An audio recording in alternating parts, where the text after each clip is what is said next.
A sharp thud echoed as Marcus Ellington's suitcase was shoved hard down the aisle by a security officer. The entire first-class cabin fell silent. The black man in a simple suit and thin-rimmed glasses had just been ordered to vacate seat 2A, the seat he had paid $4,750 for on the New York to San Francisco flight. "You need to move to economy," said lead flight attendant Linda Carson, her voice steady, her eyes cold. "This seat belongs to a preferred customer." Marcus looked up, his gaze calm though the hands resting on his knees tightened so hard his knuckles turned white. He did not yell, he did not argue. He simply said, "Valid ticket. Valid seat. I am sitting where I belong." Murmurs began to spread among the passengers behind him. Who was right? Who was wrong? Some reached for their phones, recording, their lenses trembling with a mix of excitement and unease. In the cramped cabin, the atmosphere thickened, as though a single spark could ignite an explosion. Across from Marcus sat Richard Whitmore, a white man in a navy suit, a Rolex gleaming under the LED lights. He smirked. "Seat 2A is mine. I've sat here dozens of times. You must be mistaken." Perhaps you have seen this scene before. On one side, the arrogance of entitlement. On the other, a calm so sharp it was dangerous. Who truly held the power? Marcus leaned back, his voice dropping low. "Mr. Whitmore, under Section 17 of the U.S. Federal Aviation Contract of Carriage, seat ownership is determined by a paid electronic ticket, not by personal habit. Would you like me to read my ticket number aloud for the entire cabin to hear?" His words cut like a blade. For a brief moment, Linda Carson faltered. But quickly, she regained the authoritative tone of a veteran flight attendant. "Mr. Ellington, I am asking you to cooperate. If you refuse, we will have to call in airline security."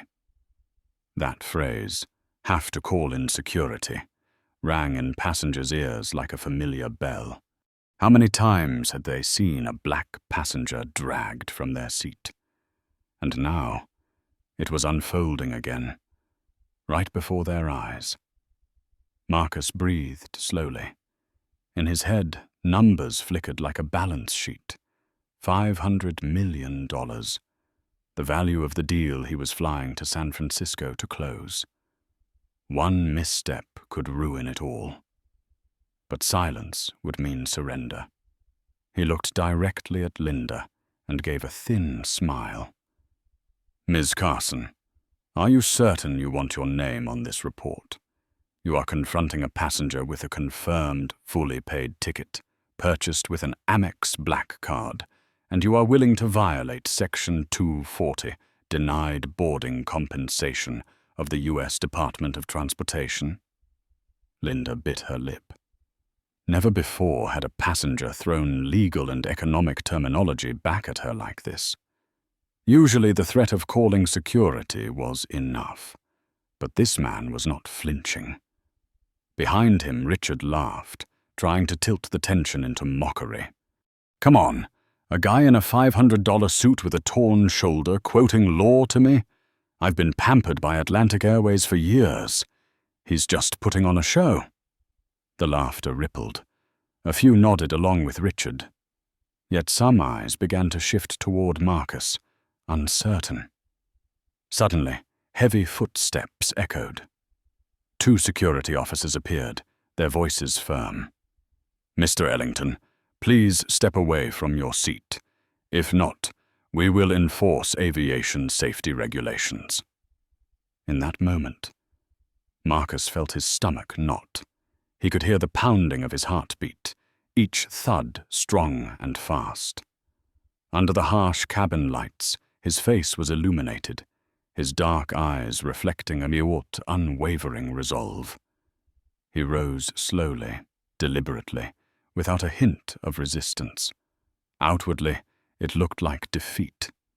But in his mind, a different plan had already begun. One call, one name.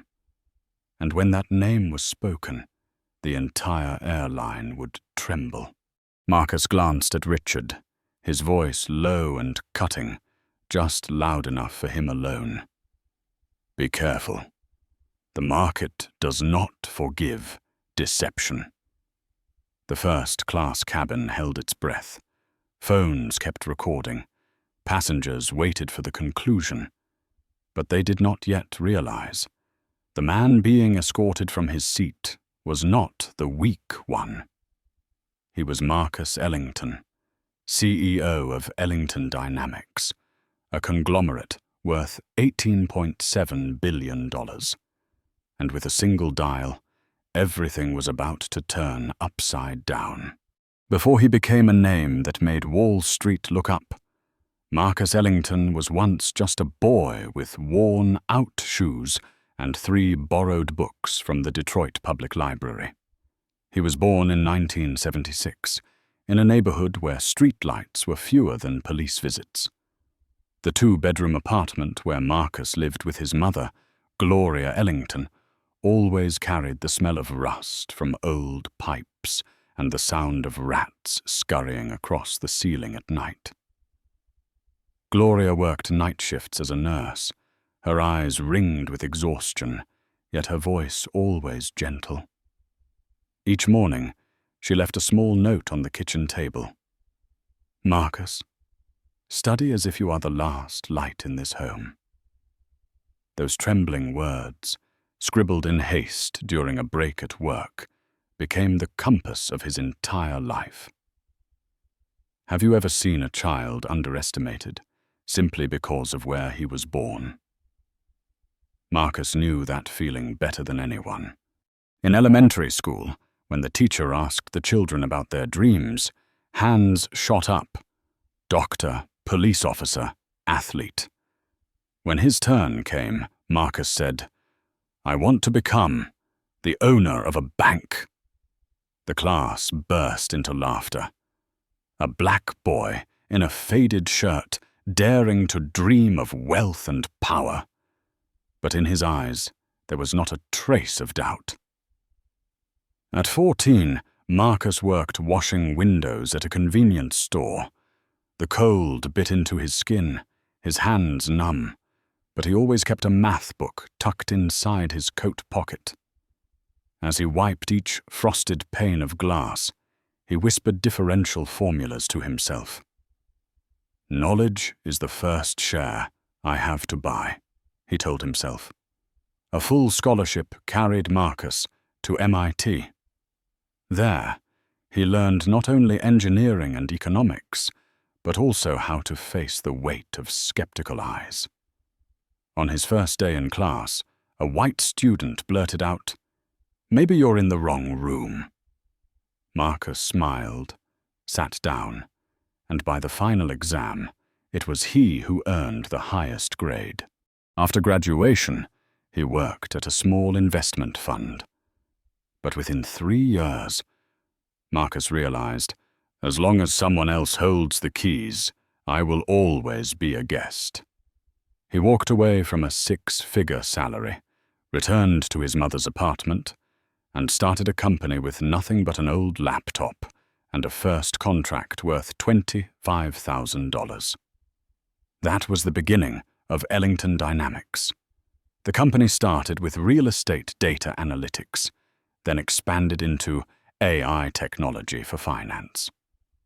Within 10 years, Ellington Dynamics became a multi-billion-dollar corporation spanning 3 continents.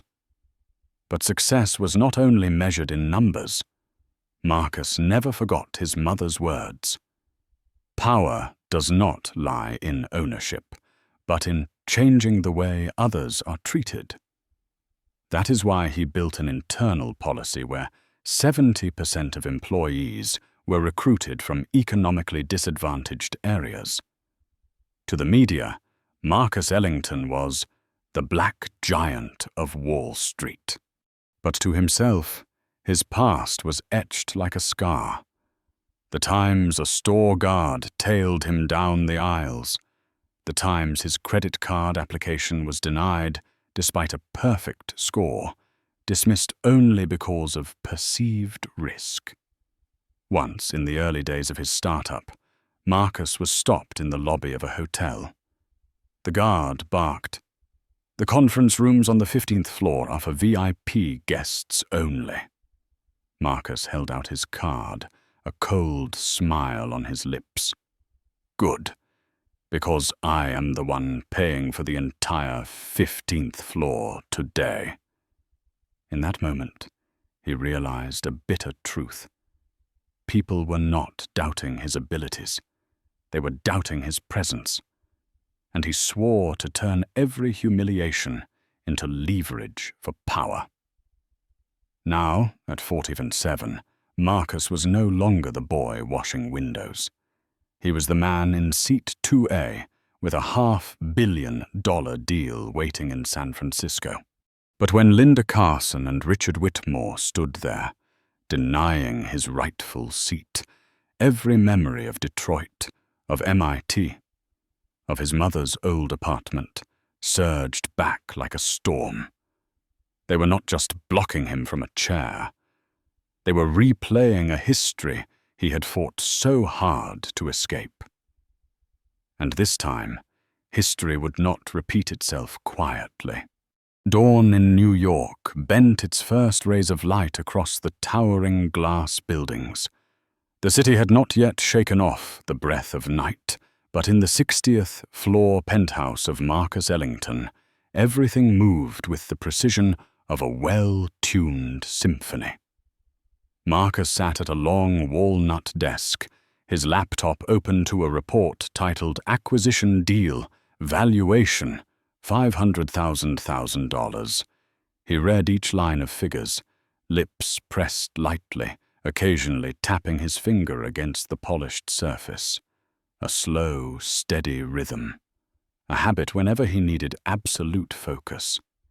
Beside him, a cup of Ethiopian coffee still steamed, untouched. Instead, his eyes lingered on a framed photograph, his mother Gloria, her gentle smile, her hand resting on the shoulder of a young Marcus. "Today, Mom," he murmured, $500 million, and more than that, your faith in me." The phone rang. On the screen appeared the name Rachel Kim, his 32-year-old executive assistant, the one who always stood beside him during crucial deals. "The schedule is clear, Marcus." Rachel's voice was crisp. "The San Francisco team is ready to sign. The lawyers have reviewed every clause. No loopholes." Marcus nodded. "Good. Make sure Clause 12.4 on minority share control remains intact. That's the final key." He ended the call, slipped on a charcoal overcoat. The elevator carried him down to the lobby. When the doors opened, his driver was waiting. The black Mercedes S-Class pulled away from the curb, morning light glinting off the tinted windows. Inside, Marcus opened his leather bag and took out a small notebook. Not a report, not a contract, but personal notes. Every financial decision carries a story. Understand the story, and you will understand the person. Perhaps that was why Marcus was often called the storyteller of numbers. He did not simply see balance sheets. He saw the sweat of workers, the dreams of startups, the hunger of young founders. JFK Airport gleamed bright, streams of people flowing like metallic waves beneath fluorescent lights. As Marcus stepped out of the car, a few eyes flickered toward him.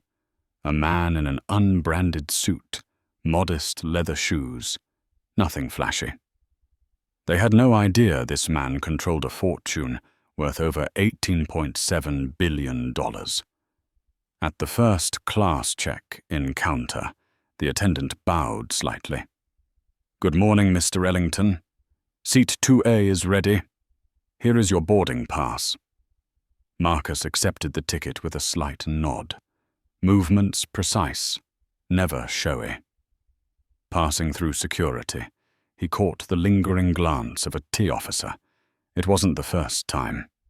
He was used to being checked more thoroughly than others, despite carrying a US passport and a first-class ticket. But today, Marcus remained silent. He knew all his energy needed to be reserved for San Francisco. In the first-class lounge, Marcus opened his laptop and joined a video call with his legal team. Bright faces appeared on the screen, greeting him. "Marcus, we compared the valuation with 3 audit firms. The figure stands strong. All that remains is the signature." He smiled faintly, his voice steady. "When we sign, remember this is not just a contract. It is a declaration. Ellington Dynamics does not merely exist. We lead." A chime echoed through the lounge. "Atlantic Airways Flight 762 to San Francisco. Boarding now." Marcus closed his laptop, inhaled deeply. He rose, shoulders square, walking with the confidence of a man who had prepared his whole life for this moment. But destiny often hides in the smallest of details. As he approached the boarding gate, at the counter nearby, Richard Whitmore was laughing with the staff. A man long accustomed to being called a preferred guest, to having the system bow at the mention of his name.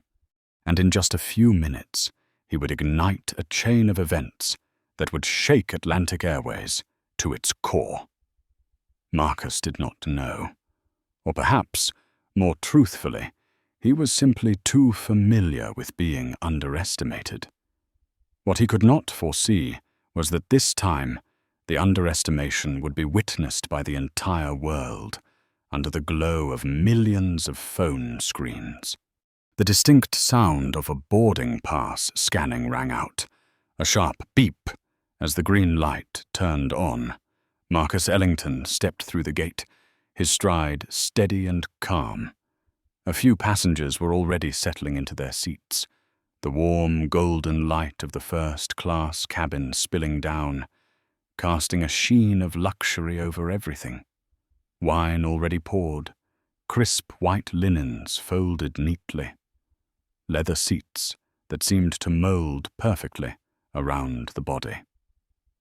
Marcus placed his carry-on in the overhead compartment, sat down in the seat 2A, fastened his seatbelt, adjusted his seat, and opened his laptop to review the final clauses of his deal. Everything was in order. Calm, ordinary.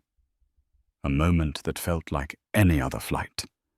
But then a voice cut through the air, sharp as a knife slicing the silence. "Excuse me, but you're sitting in my seat." Marcus looked up. In front of him stood Richard Whitmore, navy suit, bright red tie, Italian shoes polished to a mirror shine.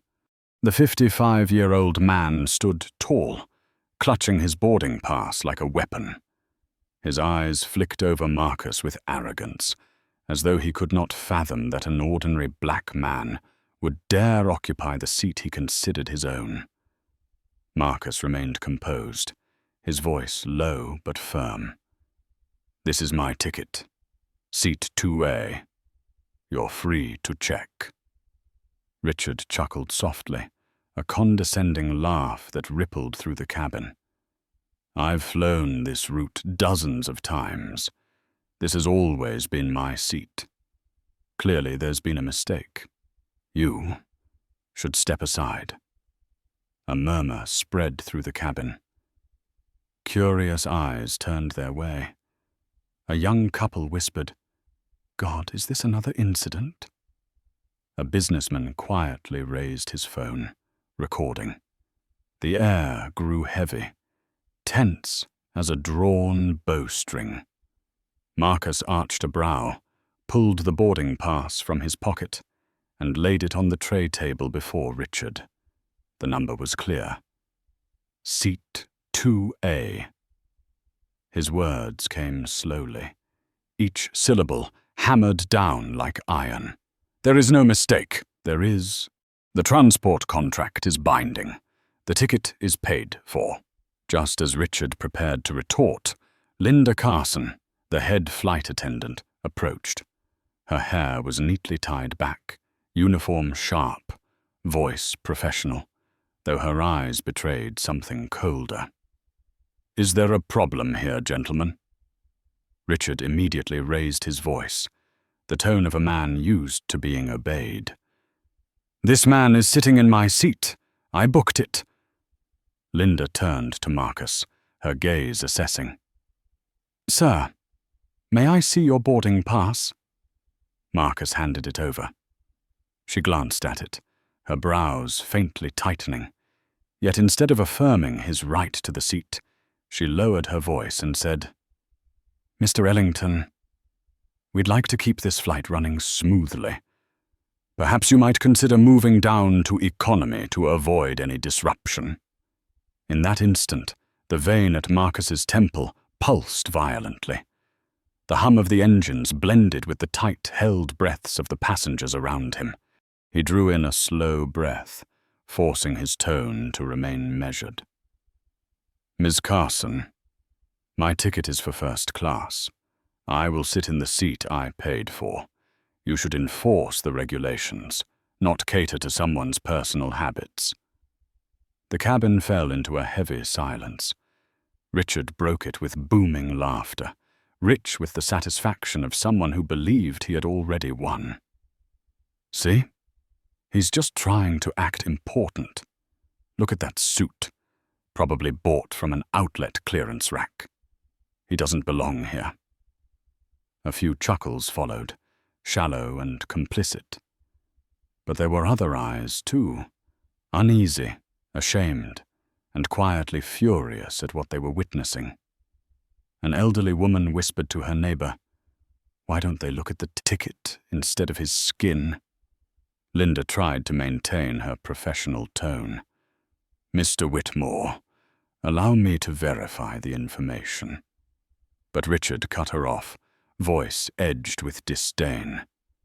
"No need. I know this is my seat. I'm a loyal guest of Atlantic Airways. I won't let some outsider disrupt that." Marcus was silent for a few beats. Then he closed his laptop, leaned slightly toward Richard, and his voice came out low, hard as steel. "Mr. Whitmore, seat assignments are not based on loyalty perks. They are based on boarding passes and federal aviation law. And you are wrong." His words made several passengers suck in a sharp breath. Linda flinched slightly, yet instead of defending the rightful customer, she gestured discreetly to a colleague. A young male attendant stepped forward, whispering, "If he refuses to move, we'll just call security." Marcus heard every word. His chest tightened. He knew exactly what was about to unfold. And in that brief moment, he scanned the cabin. The faces, the cameras recording, the silent witnesses. He understood. This was no longer about a seat. This was about who was allowed to exist in this space of privilege. His thoughts hardened. If they want to force me out, they will pay dearly. The market does not forgive this kind of mistake. The intercom crackled to life, announcing that boarding was complete. But in seat 2A, the storm had only just begun. The first-class cabin sank into silence like a stage before a storm. The air was heavy. The golden lights suddenly felt colder. Linda Carson pressed the emergency button, her voice hard and low. "We need security assistance at 2A. A wave of murmurs spread. Passengers whispered, phones were raised, small cameras, but with the power to shake an entire airline. Marcus Ellington sat upright, his hands clasped together. His heart pounded fast, yet his face remained unnervingly calm. In his mind, memories surged back, the times he had been ordered at service, shadowed by security guards, politely told, "Maybe you should go somewhere else." But this time, it was unfolding in front of dozens of witnesses and millions more who would watch the recording. The cabin door opened. 2 security officers entered. Daniel Brooks, 38, stepped forward, tall and broad-shouldered, his voice firm. "Sir, we've been instructed to remove you from your seat." Marcus did not move. His voice dropped, sharp as steel. "Mr. Brooks, are you aware that I hold a valid boarding pass for this seat? Do you understand that if you lay a hand on me, you are violating Section 41712 of the Federal Aviation Act, which prohibits discriminatory practices in air transportation?" Daniel faltered, but Linda cut in, her voice overriding. "He's causing a disturbance. For the safety of this flight, please leave your seat immediately." Richard Whitmore folded his arms, leaning back with a smirk of triumph. "That's right. Get him out of here. People like him don't belong in first class." A few chuckles followed, but then a voice rose from row 3. "Wait a second. He has a ticket. I saw the boarding pass. Seat 2A. A young woman held up her phone, recording close to the ticket on the tray. Linda tried to block her, but the image was already captured. Marcus stared straight into the camera. He knew every movement would become evidence. Slowly, he stood, his eyes locked on Linda. "Carson, remember this. Every decision you make today will appear in the legal record, and the law does not favor bias." Daniel placed a hand on Marcus's elbow, pressing gently. "I'm sorry, sir, but we have to do our job." The murmurs swelled louder. A white man in seat 1A muttered under his breath, "Shameful. It's 2023 and this is still happening?" Marcus was led down the aisle. The cabin lights glinted across his face, not defeat, but dangerous restraint. Every step landed like a stake driven into the floor. Just before leaving the cabin, Marcus turned to Richard, his voice deep, each word carved into the air. "The market hates deceit, Mr. Whitmore. Remember that." Richard laughed loudly, but the eyes around him began to harden. The cabin door slammed shut. Marcus was escorted into the bright white light of the airport hallway. Passengers inside the plane sat frozen. The whispers didn't stop. He had a valid ticket. They just made a huge mistake.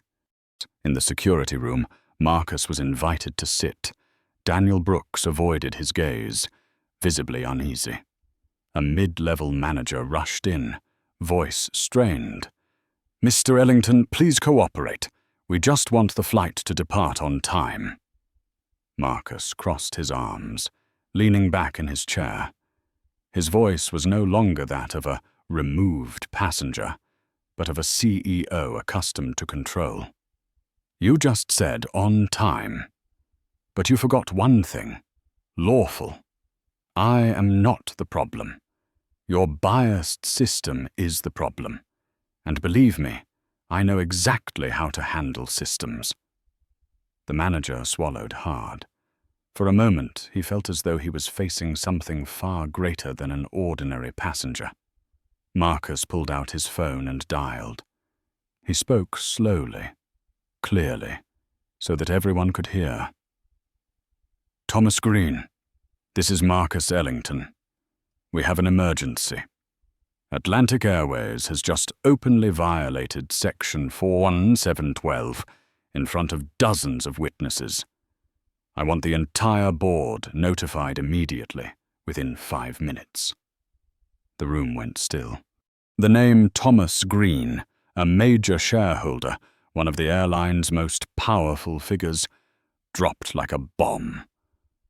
Marcus lifted his gaze, his eyes burning like steel fire. He had been forced out of seat 2A in humiliation. But within minutes, the entire airline would pay the price.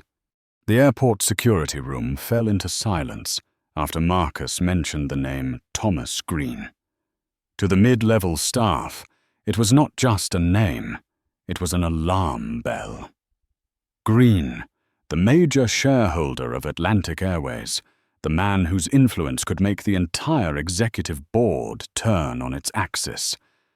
Marcus held the phone to his ear, his voice steady, unhurried, yet each word landed like a hammer strike. Thomas, I was just pulled out of seat 2A on flight 762. Valid ticket, clear boarding pass. The reason? Open discrimination. The entire incident has been recorded by passengers. If Atlantic wants to avoid a global media crisis within 24 hours, I want immediate action. On the other end, there was silence. Then an aged yet razor-sharp voice cut through. Marcus, don't worry. I will handle it. You are still at JFK, correct? Yes, and I want them to know you just called. Marcus ended the call and sat upright. His hand did not tremble. His eyes remained calm. In contrast, those in the room, the mid-level manager, Daniel Brooks, and a female staffer, swallowed hard. They knew they had just lit a match to a powder keg. Only 10 minutes later, the door swung open. A tall, lean man with graying hair and a crisp grey suit stepped inside. Edward Clark, regional director, overseeing all Atlantic Airways operations on the East Coast. He did not rush, but each step he took pressed the air tighter in the room. Mr. Ellington, Edward extended his hand, his voice courteous but his eyes stern. I offer my deepest apologies for what just happened. I am here under direct orders from Mr. Green. Marcus gave a brief squeeze of the handshake, his deep black eyes cutting past the diplomatic veneer. Mr. Clark, I don't need apologies. I need action. And that action must happen here and now. Edward nodded. He turned toward Daniel and the mid-level manager, his tone snapping like a whip. Show me the incident report. The trembling papers were handed over. Edward skimmed them, then tossed them onto the table. No legal grounds, no safety violation. This is blatant bias. He drew a sharp breath, then continued. Mr. Ellington, please return to first class. I will personally escort you. Marcus rose. His steps were slow, yet each one beat like a drum in the ears of those who had humiliated him. When the cabin door opened and the warm, golden light spilled out, passengers jerked their heads up. They whispered, phones still recording. Richard Whitmore, still folded into seat 2A, froze when he saw Edward Clark walking beside Marcus. What is going on? This is my seat. Edward advanced, his voice cold as steel. Mr. Whitmore, your ticket is for tomorrow's flight.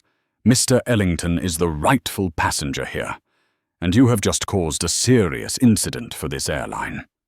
The whispers erupted. A woman exclaimed aloud, My God! He doesn't even have a ticket for today.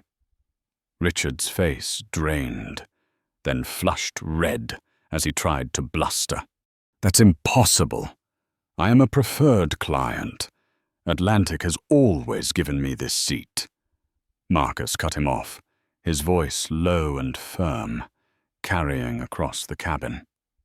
"In business, Mr. Whitmore, we call that misrepresentation. And misrepresentation, sooner or later, goes bankrupt." The cabin buzzed with sharp whispers. Some passengers even began clapping softly. Phones remained trained on Marcus, capturing the moment of stunning reversal. Edward signaled to the lead flight attendant, Linda Carson, and her two colleagues, Meredith Hayes and Jason Hill. "The three of you, out, immediately. You are suspended from duty as of this moment." Linda went pale, her lips trembling. "But we were just following procedure," Edward cut her off, his voice like a blade. "What procedure allows you to eject a valid passenger based on personal prejudice? Atlantic Airways has no such procedure. Out!" In that instant, Linda seemed to collapse. From a position of authority in the cabin, she was now reduced to someone being marched out under the cold eyes of passengers. Jason lowered his head, Meredith's tears flowed, while Richard sat frozen, his face burning crimson. Marcus quietly settled back into seat 2A. He fastened his seatbelt, opened his laptop, and resumed reviewing his contract as though nothing had happened. Yet the eyes of the passengers never left him, the man who had transformed from the humiliated victim to the epicenter of power. A man in seat 3B leaned toward his wife, whispering, "Who is he? Who is he really?" The answer was about to shock them even more. The engines roared steadily, but in the first-class cabin, no one paid attention to the sound of the machines. Every eye was fixed on the man who had just reclaimed seat 2A, calmly opening his laptop as if he had never been dragged from the cabin. Richard Whitmore was the opposite. He sat frozen, his hand trembling as it clutched the boarding pass for tomorrow's flight. The arrogance on his face had vanished, replaced by fear. A passenger whispered, "Who is he?" to make the regional director come in person. Another replied, "He must be a politician, or some billionaire." Marcus did not look up. He typed a few lines of email, his voice calm, almost as if speaking to himself, yet loud enough for the entire cabin to hear. "How interesting. A single first-class seat can expose an entire system.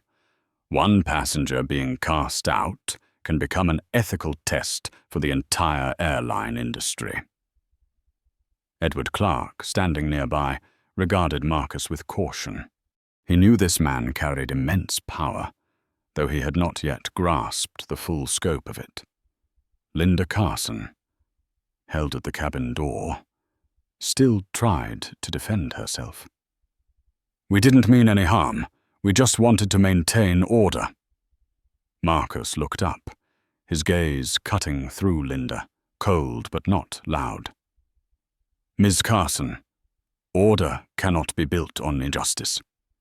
I was sitting quietly with a valid ticket. It was you, and the system you believed in, that turned me into a disturbance, simply because I did not resemble the people you are used to serving." The cabin fell utterly silent. Those filming with their phones seemed to hold their breath. This was no longer just a dispute over a seat.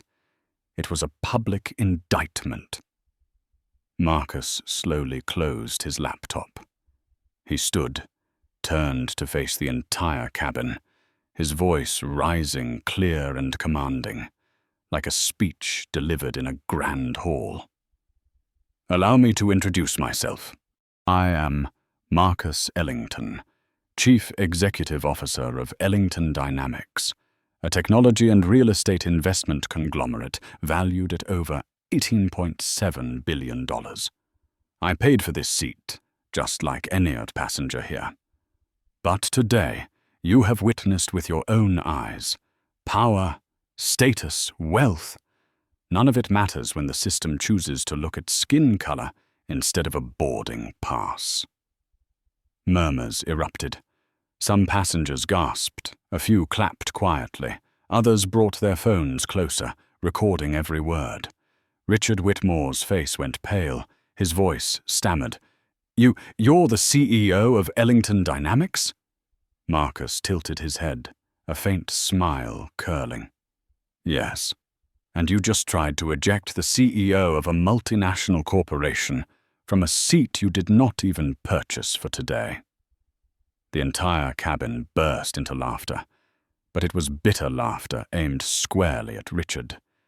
He shrank into himself, his eyes darting for escape. Marcus turned to Edward Clark. Mr. Clark, Atlantic Airways has a choice.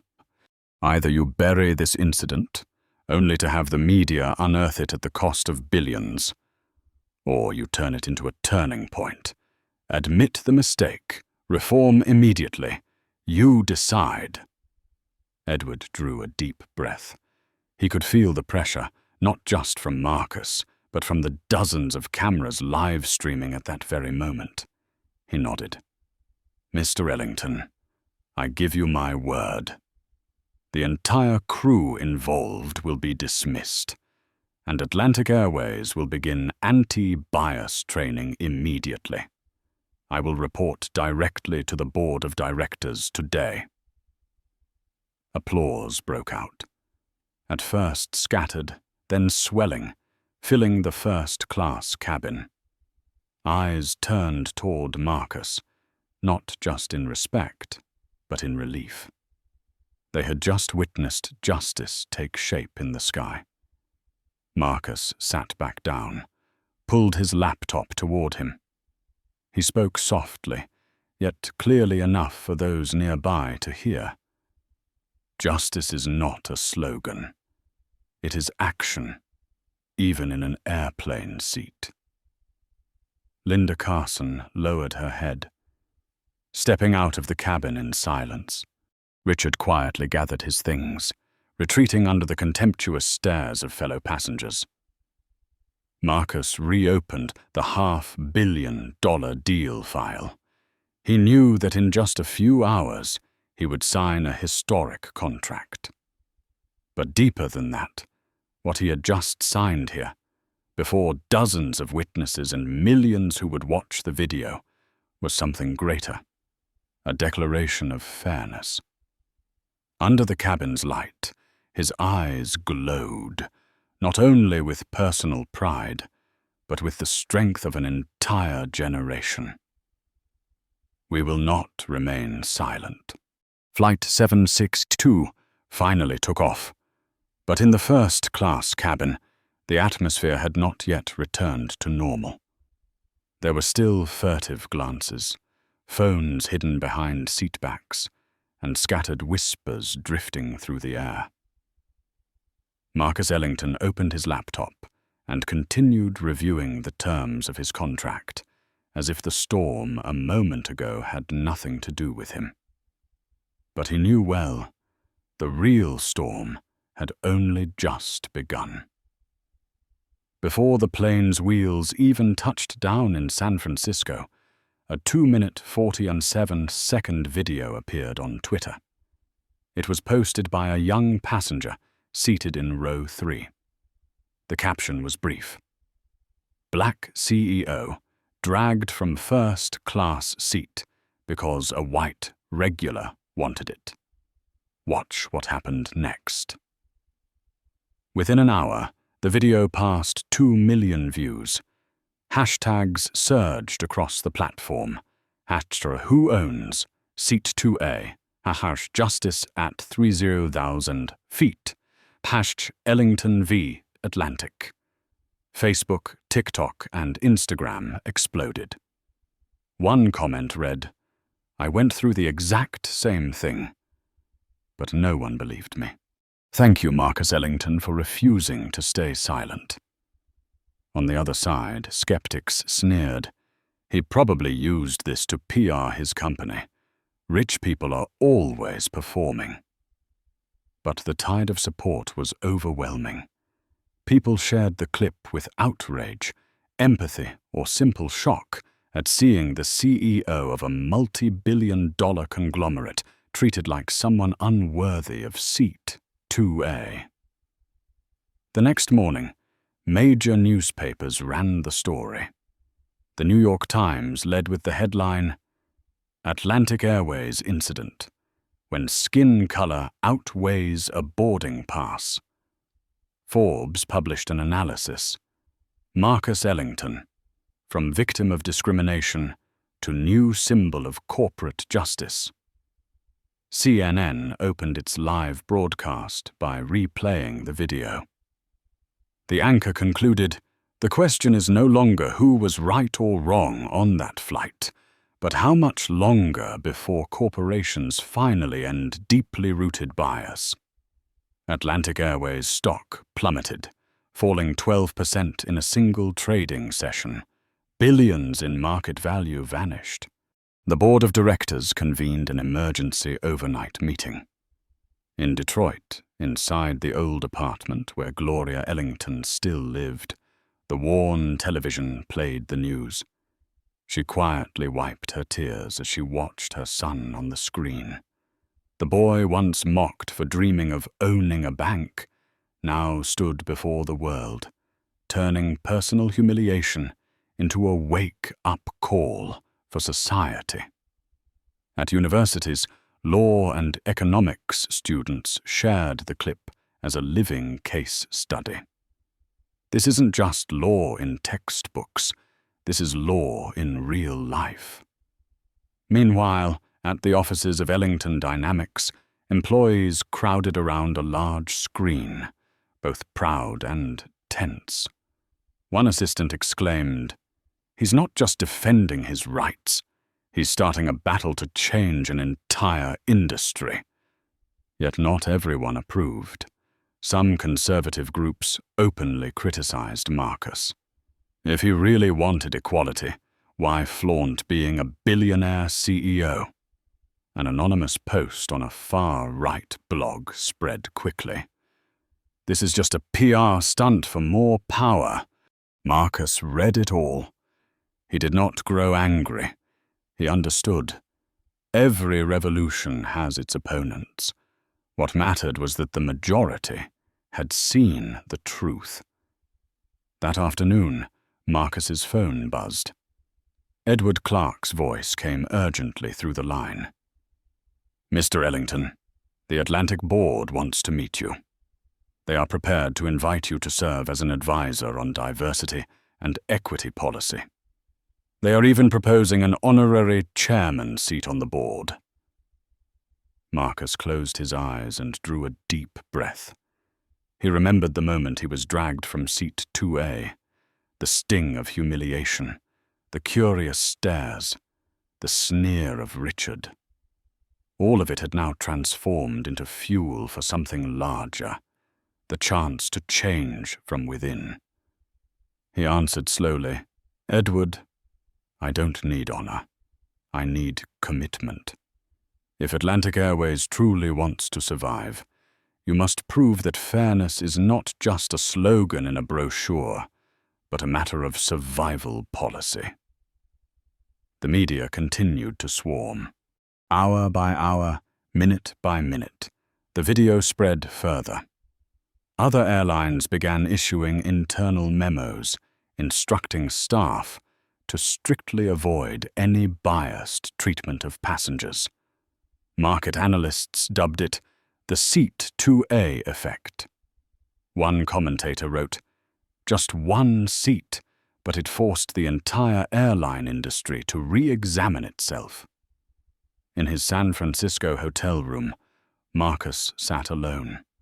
His laptop glowed with the $500 million contract on the screen. But his eyes were not on the numbers. He stared into the distance, hearing in his memory his mother's words. "Study as if you are the last light in this house." Today, that light no longer shone only in the small apartment in Detroit. It burned in the hearts of millions watching a viral video.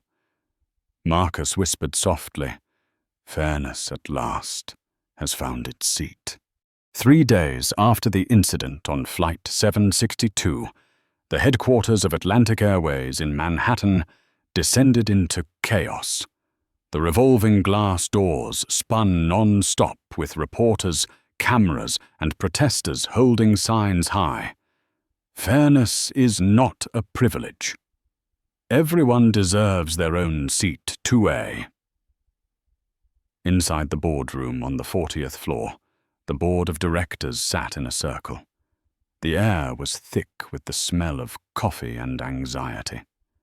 A massive screen on the wall displayed a blood-red chart. Stock down 18% in 5 days. Nearly $4.3 billion in market value wiped away. The chairman of the board spoke with a gravelly voice. "We no longer have a choice. Either admit our mistake and reform, or wait for collapse." The name Marcus Ellington was spoken again and again. The video of him revealing his identity on the flight had become a symbol. One board member said bluntly, "We need him, not just to calm public outrage, but to redefine Atlantic." In a private conference room in San Francisco, Marcus sat across from 7 executives. Their eyes carried a mix of desperation and wariness. Edward Clark broke the silence. "Mr. Ellington, we invite you to become a senior advisor for our reform program. Compensation, you may name it." Marcus folded his arms, his voice calm but razor-sharp. "You do not understand. This is not about compensation. This is about survival. If Atlantic does not change, you will lose the market, lose trust, and eventually lose everything. The issue is not me, it is the millions of customers out there." He placed a folder on the table. On the cover were the words, "Diversity and Equity Compliance. Blueprint." "This is my proposal. A bias awareness training program for all employees, from cabin crew to management.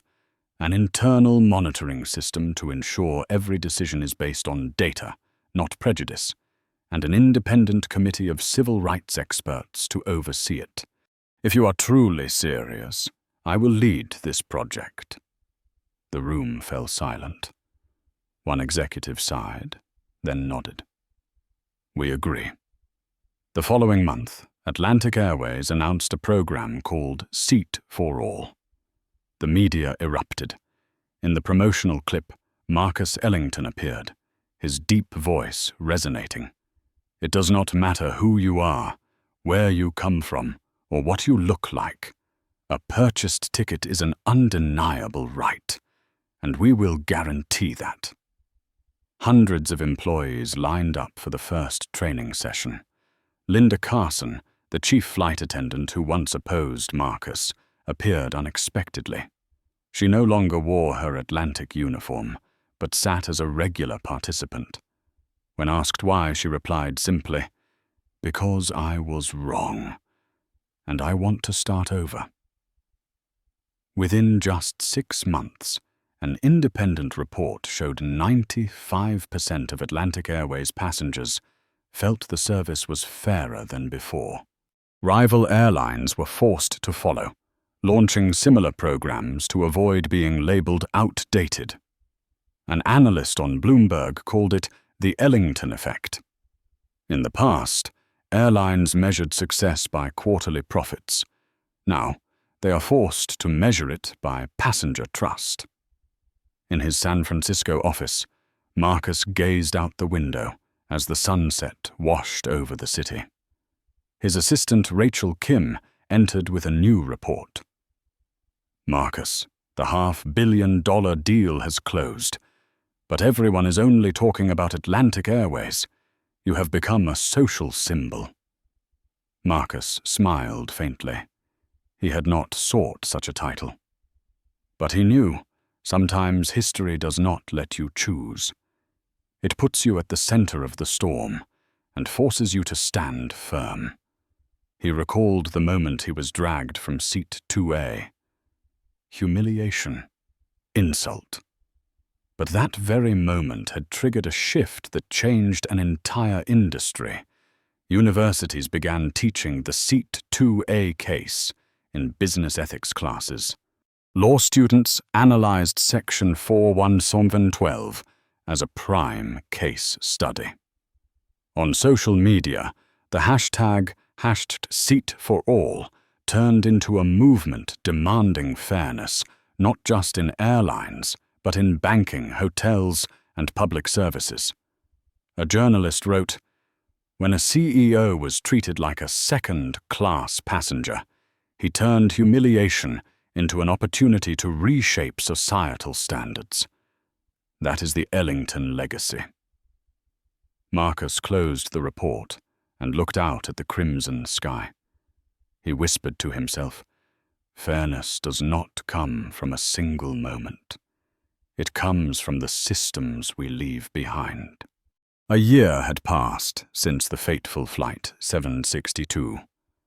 The sky over New York was clear. Planes still took off and landed as if nothing had ever changed. But for millions of people, one first-class seat, Seat 2A, had become a symbol. Atlantic Airways released its annual report. Revenue was up 14%. Customer satisfaction reached a record 97%. In the opening segment, a video began with Marcus Ellington seated in 2A, his voice resonating. Fairness is not a slogan. It is the foundation of trust. And trust is the real fuel that lifts an airline.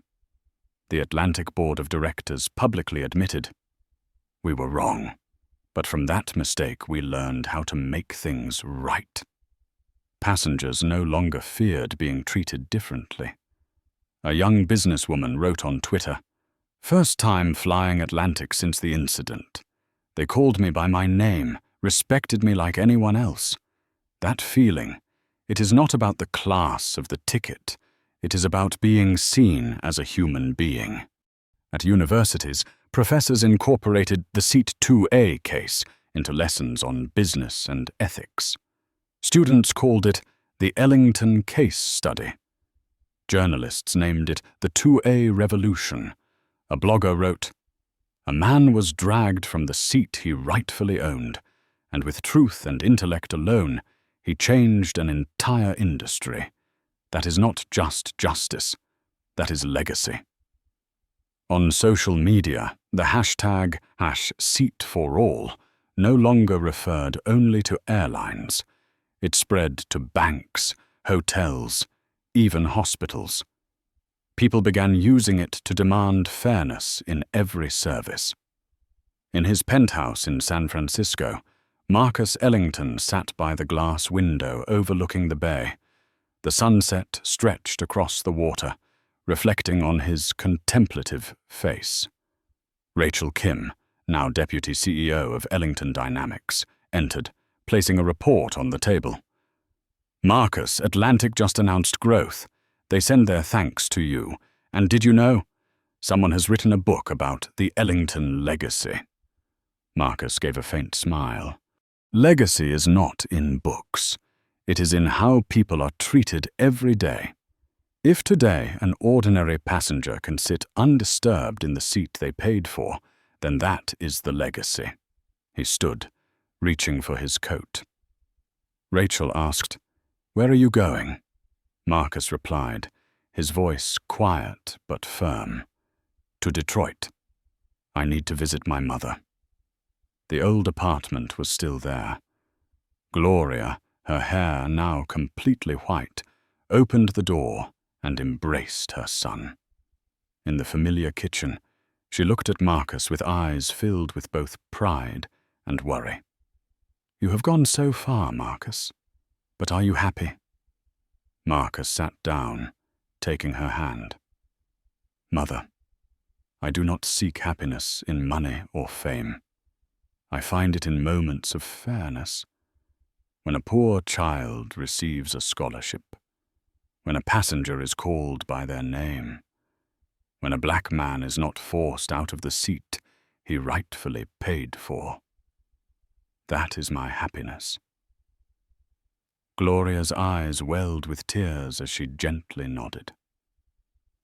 A week later, Marcus appeared at the Global Economic Forum in Geneva. Before thousands of leaders and scholars, he ended his speech with a sentence that brought the hall to its feet in applause.